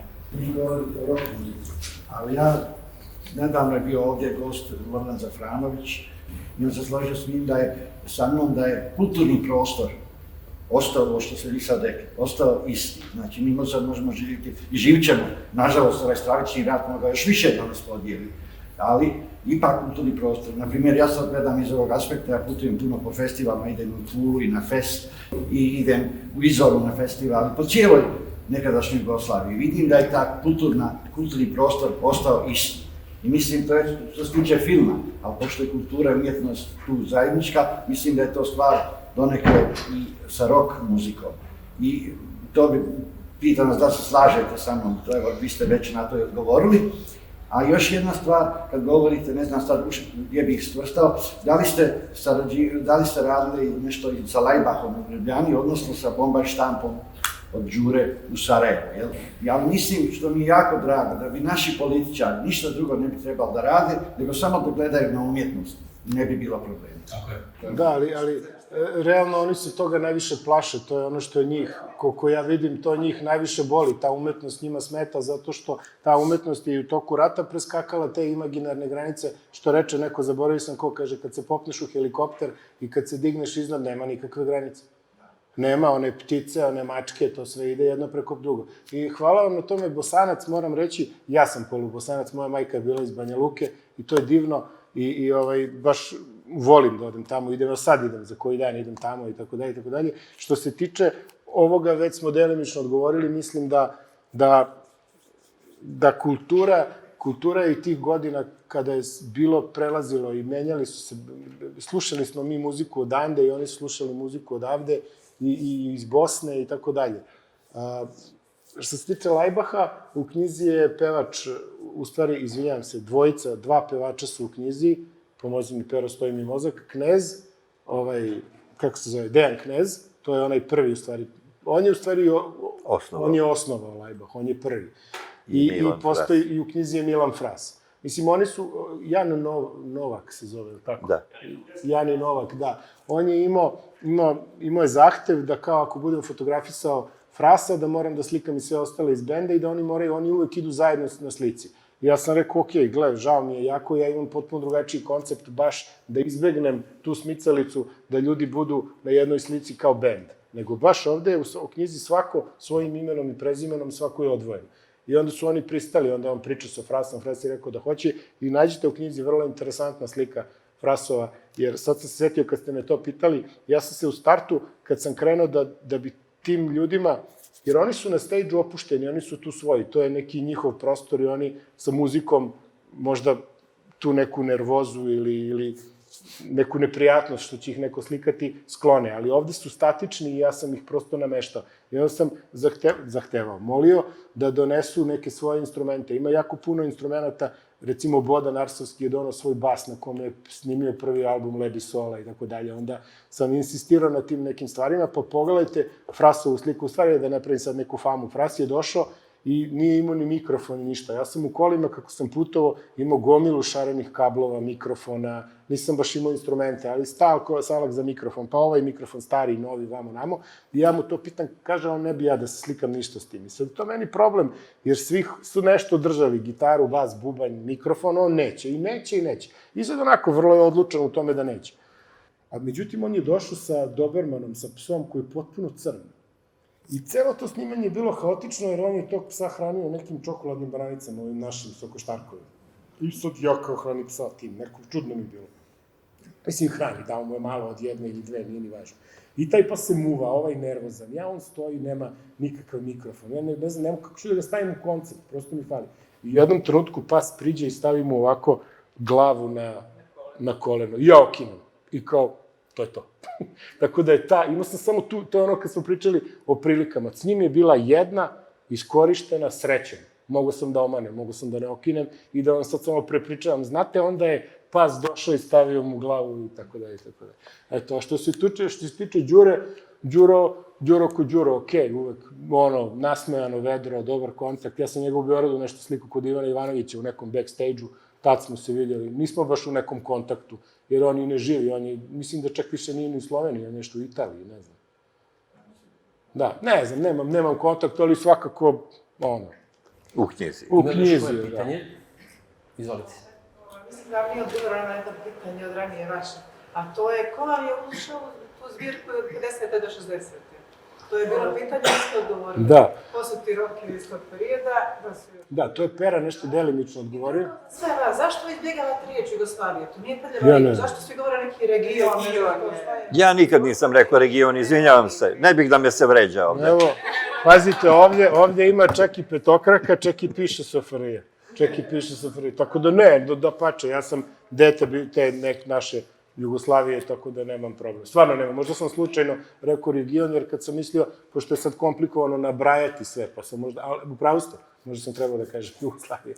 Što se tiče početaka muzike, ima tu u knjizi je Džimi Stanić, onda Tereza, Kisovija, Arsen, Gabi, Đorđe Marjanović, Šerbedžije. Ja sam Šerbedžiju stavio u knjigu, možda ćete se vi složiti ili nećete, ja volim tu njegovu muziku, to je malo teatarski neki fazon, a meni to jako prija. I da budem iskren, želeo sam te njegove neke plave vodnikave oči da pogledam kroz kameru. S njim je išlo nenormalno, on je seo, ja sam okino, ja sam rekao, to je to. Sad, glupo mi kažem njemu, on došao čovjek, još je pomerio neko snimanje u Zagrebu zbog toga, došao sad ja napravio jednu sliku, ja stvarno vidim da je to to. I onda, kao ćete molim vas levo desno, u stvari sam onu prvu upotrebio jer nije bilo potrebe, stvarno je divan tip. I s njim imam dobar kontakt, on je onako interesantan, simpatičan čovjek. Izvolite, još neko pitanje. Ja sam htjela da pitam još prethodno te anegdote koje, ili svaka biografija ima i anegdote, ili ne? Ne, nema svake. Ima, jedna stvar u knjizi što sam pokušao i uspeo sam, da su sve fotografije iste, kad kažem iste, mislim isti svetlosni uslovi, sve izgledaju, svi su na toj stolici, sve je crna pozadina i tako dalje, a biografije su potpuno različite. Ima nekoliko njih koje je napisalo biografiju u 2 rečenice. I ja kažem, pa joj, znaš, imaš još, može još nešto? Ne. I to je to. Recimo, Kuzma, saksofonista iz Psihomoda, odnosno iz filma, on je rekao, gle, moraš mi staviti crtice ili točkice, zaboravio se, on je to kao po nekim... I kaže, nemoj to da mi menjaš. Ja sam rekao, dobro. Tako da su biografije potpuno različite, dok su slike potpuno uniformne, po znacima navoda. Nemaju svi biografiju, jer neki nisu... Anegdote, da, izvinjam se. Recimo, Nikola Vranković je rekao, neću da ti kažem. Ja sam rekao, dobro, on je takav tip. Mislim, neki su ispričali, neke sam, kažem, zajedno s Perom, neke smo, pa onda proverim s njima. Bilo je stvarno situacija, jer nisam želeo da se poskliznem na to da sad neko pročita, gleda stvarno kakav ti je ovo, ili izmišljotina, ili glupost koju ja ne bih da delim baš sa svim. Arsen, recimo, nije nikakvu anegdotu. I onda, a meni u to vreme stigla knjiga koju je jedan zaljubljenik u Arsena napisao, knjiga se zove Arsenizmi, gde je sakupio razne anegdote, dakle, cijela knjiga su anegdote. I onda ja uzeo da odaberem. To je teško. Anegdota može da bude lepa, može da se i oklizne. Ne, ali ove su sve okej u toj knjizi, nego je toliko teško bilo odabrati jedan. Da, to je nemoguće. Jer on onako urnebesno duhovit i Imam ja anegdotu sa Arsenom Bebićem, ja sam njemu kao devojčica pisala i kao videla sam na televiziji bio neki muzičar koji mi se jako svidao, a on ga je pozvao. I to je bio Bulat Okudžava, molim lepo, stvarno je bilo divno i meni odgovara Arsen i kao draga, ja sam Mirela, to je bio Bulat Okudžava i evo, meni je jako drago što si ti to tako mlada devojčica pitala i kao, evo ti Gabina i moja slika. Da. Tako, to su neke stvari, ja imam isto za par drugih muzičara, naravno, svi mi imamo koji smo posjećivali te koncerte, imamo te anegdote. Ja imam divno. Tako da me je to zanimalo malo da će oni spomenuti neki svoj kontakt s publikom ili, mislim, eto, oni su ipak na neki način javni ličnosti. Ma ništa, samo zaboravit Arsen ima jedna od anegdota, ja sad više ne mogu ne se setim koju smo stavili u knjigu, ali kad je Thompson bio rasprodao neki stadion ili tako nešto, onda su Arsena zezali kako on rasprodao stadion, ti to nikad ne bi mogao. On kaže, da li Thompson ne bi mogao da rasproda Hrvatsko narodno kazalište? A ja imam, meni je super anegdota s Arsenom, jer bilo je malo teže doći do Arsena i uspem nekako da dođem i dobijem njegov kućni telefon, ja mislim da čak nije imao mobilni. I dobijem njegov kućni broj i ta osoba mi kaže zovi ga u 7:25, recimo u četvrtak.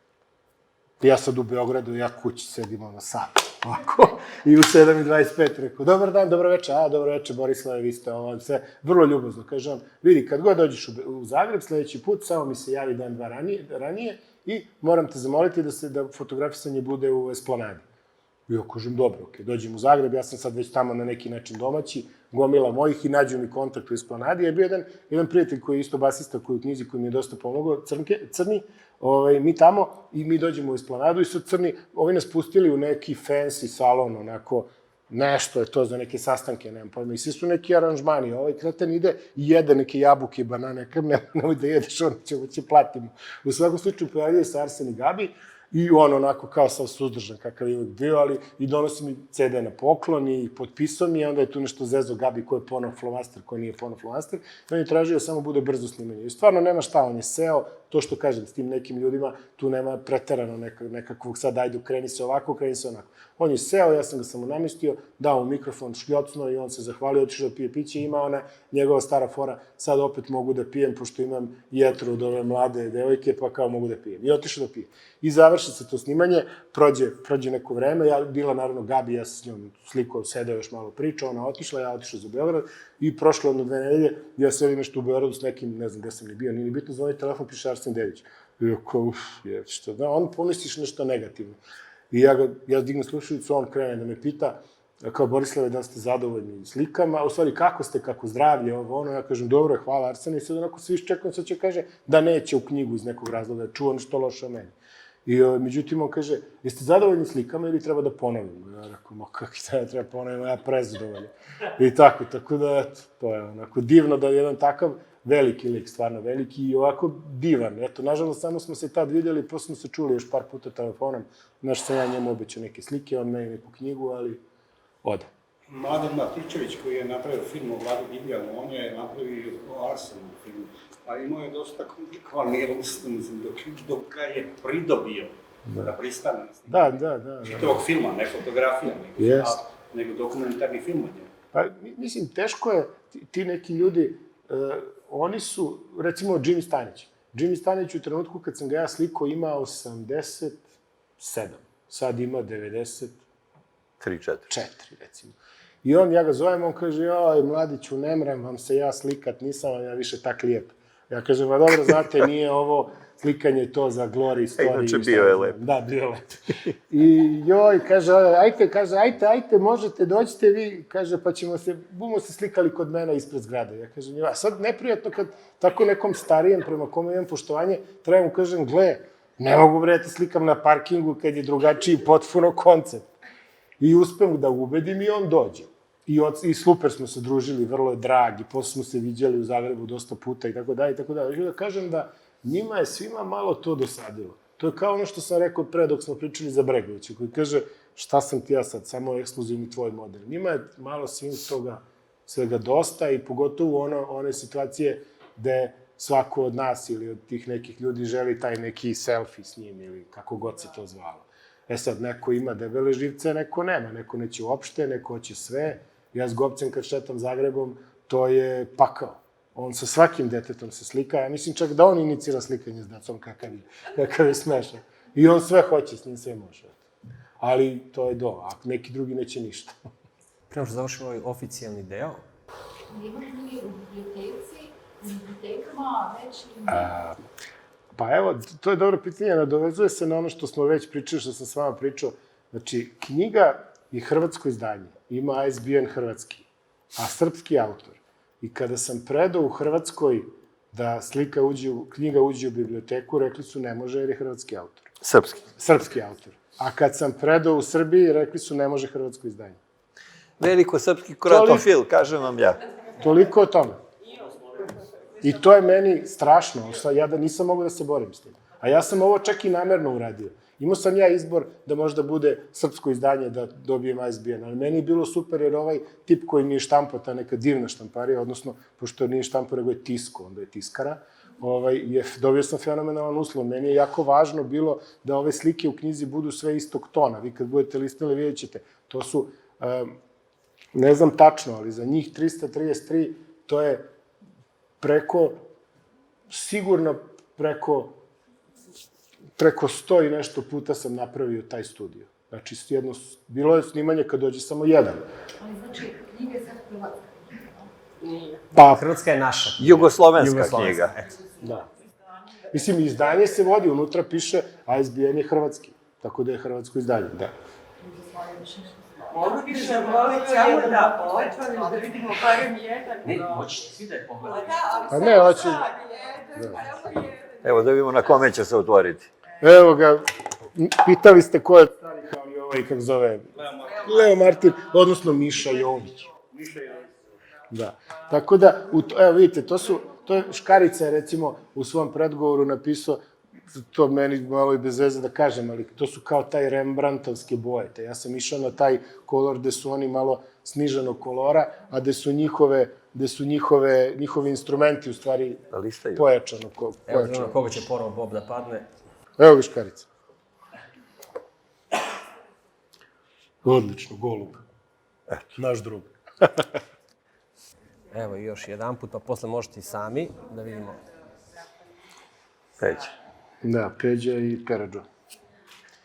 I tako.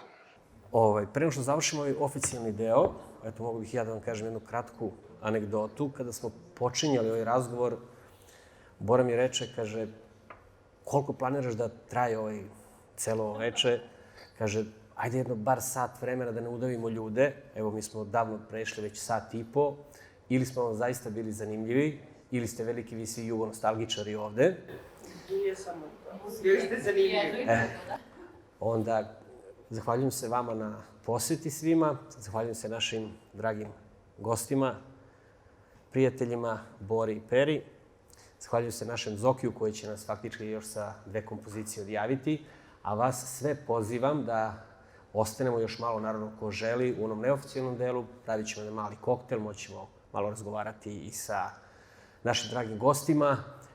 Zaista, ko želi, kao što sam rekao, ovo nije knjiga, ovo je jedno umetničko delo, može da to sebi priušti. Bora je donao nekoliko primeraka, može kupiti. Nadam se će da i potpišeš knjige i da ostanemo posle još neko vreme na koktelu. Kolika je cijena? Sve ćete saznati kasnije. Jedino ja ću samo da vas sve zamolim da što brže napišete neku knjigu, da vas gospodin ugosti, jer stvarno, evo i Pera mi je svedok, ovih 2-3 dana tu je stvarno bilo divno, ne zato što sedi tu, hvala mnogo. Stvarno smo se proveli, ja sam bio i pre u Beču, sad mi je bilo još bolje, tako da što pre nešto napišite, pa će i vas ovako od fine da ugosti. Hvala.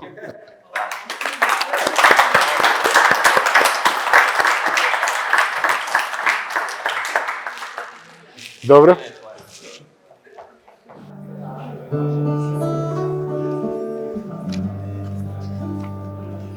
Kako se ovo sluša? Je li prvo? Kako se ovo sluša?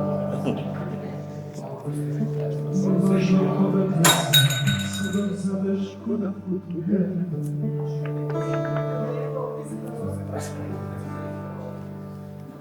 Evo se na mora. Sve smo rekli da je. Koliko stvarno traži?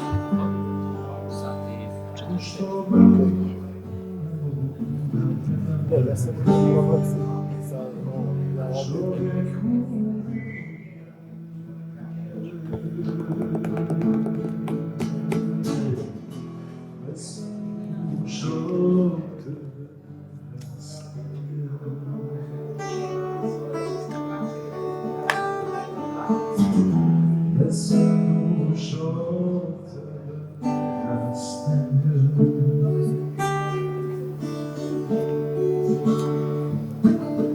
Tamo da se radi govna, otvoraju prostor otvorene.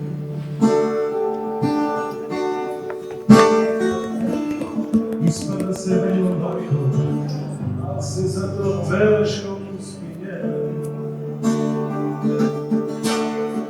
I moj se napolju. da probam da nastavim. Nisam našao kupiti danas ovdje.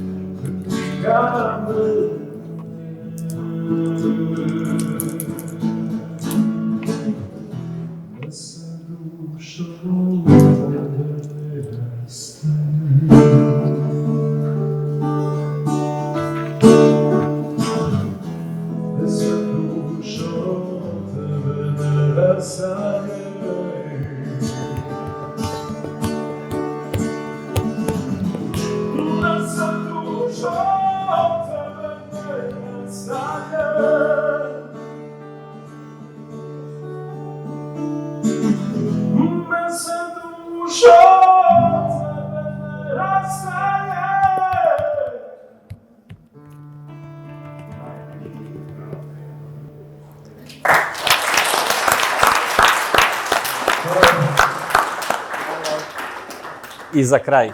I za kraj hoćemo Levra Mandića.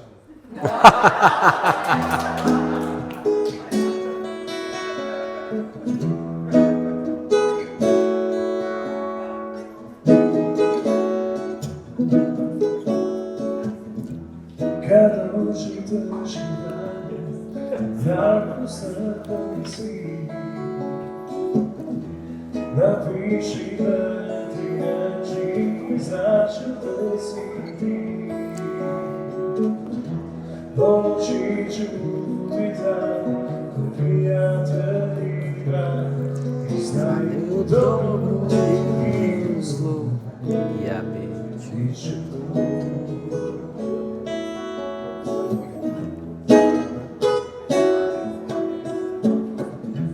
Kad budu s tobom drugi i nanesu i bol, nemoj da se vraćaš, jer osjetit ću to. I najbolje što znam, učinit ću to do kraja, i znaju dobro i u zlu, bit će tu. Osloni se na mene, sve ti ja sve, daj ti svoju ljubav, da i u dobru i zlu, ja bit ću tu da te tešim i nasmešim.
Bravo, Neško.